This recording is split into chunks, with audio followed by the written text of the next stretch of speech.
Mike here. I'm down in the computer corner, not the RC corner.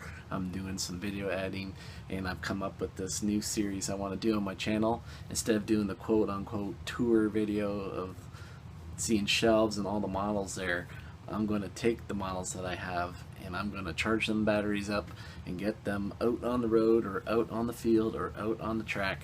I'm just going to do strictly ground vehicles. I'm not going to touch my drones. We'll save those maybe for another series or something further on down the road. But all the ground vehicles that I have, I'm going to get them out and we're going to put them out on the street, out on the road.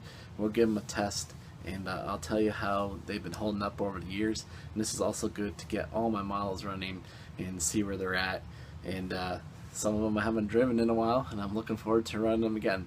So guys, thanks for tuning into this. Just a quick video update. Be on the lookout shortly for these kind of videos. It's gonna be called Got It? Run It. You know it. Alright. Thanks for the support, guys. Links in the notes, of course. You can support me there by going to my RC store, where all my favorite ones are being reviewed, and I put them all up. Also, I got affiliate link to Banggood. If you shop there, use my link, I get a little kickback, no money cost to you. Help me keep this channel going. I appreciate all your supports. Give it a like. Hope you can subscribe. Catch you on the next one. Peace out. See ya.